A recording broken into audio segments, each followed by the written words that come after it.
ไม่เอาเนื้อนี่ก็เป็ดกินเป็ดจะปากเวิร์บอยู่แต่บริเวณถึงหรือว่าแบดเมิดบ่หรือเป็น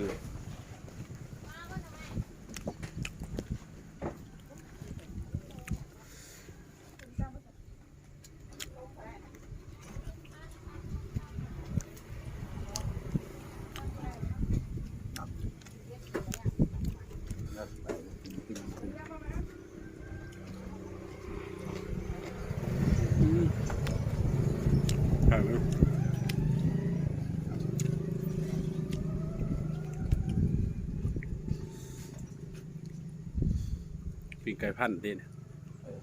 พันหมดไปต่อก็ว่าอยู่ข้าวเที่ยงเลยเที่ยงนะ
ส่องได้ส่องฝากกดไลค์กดแชร์กดติดตามกด Subscribe นะกดหัวจิงไข่นะเกิดมีกำลังใจให้บ่าวอาหารทะเล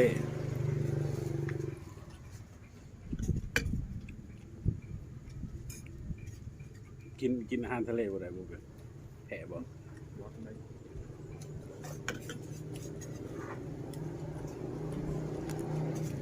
เพิ่งอยู่บนไหล่ปานเยอะเด้อ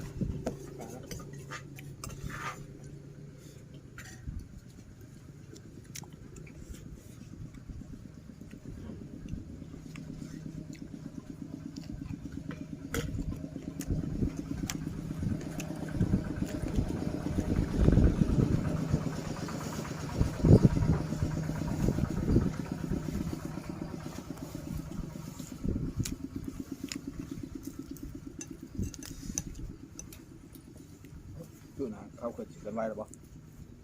ไปอยู่นะจังแหละจังครับแต่ครับคือว่าจะบอกนะบอกด้วยซิมองทางเขายังบ่มีแผนเขายังบ่ได้ไปใช้ครับพอเรื่องเวียกนะว่ากินอยู่ทุ่มไม่ก็หันตะท่องหรอปะ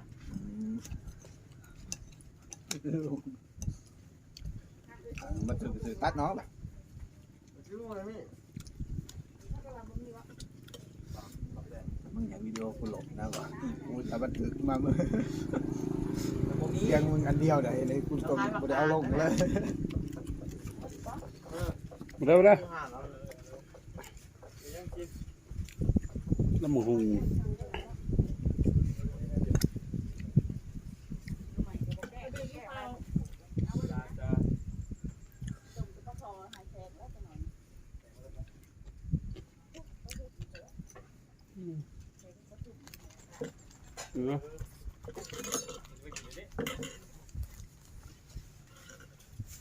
มันจะปิดแน่นอน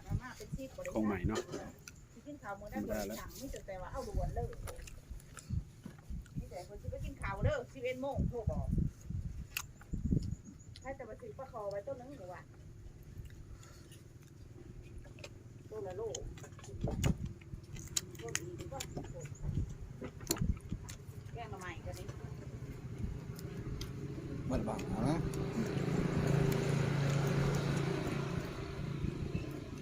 อันเก็นแม็กก่อนนะเต็มที่เลยได้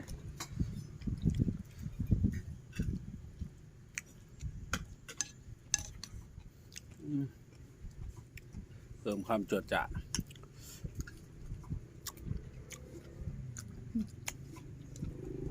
เท้ากินข้าวปะ เนี่ยบอกแข้งคนพ่อนี่พ่อกล้วยเป็นเครือ เอาเท้า ทำไม สีอีกแหละโอ้กูนายนี่มาเห็นหนายังไงสียังไงพ่อรู้กันกับลูก เมื่อวานเนี่ยแล้วไปนั่งมา มันเป็นวีบ่ไปเป็นเครือ แต่ว่าเป็นนี่หมดแหละเขาตัดของเป็นนี่หมด โอ้ยที่ได้ดิ แต่มันเป็น